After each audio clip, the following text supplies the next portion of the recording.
My name is Donna Ong, and I'm an installation artist based in Singapore. As a child, I made a promise to myself never to forget what it was like to be a child.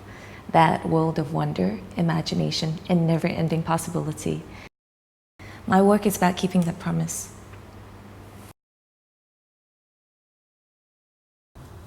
Hi, my name is Hannah Bertram.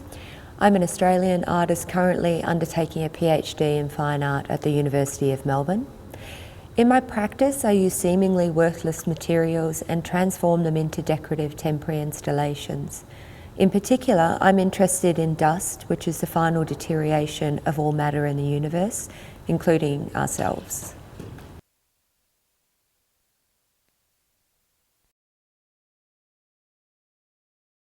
Hello, my name is Chi-Tsung and I am an artist from Taipei. I've been nominated for the Prudential Eye Award in the category of Best Emerging Artist working with installation. In my work, I mostly touch on the topic of image.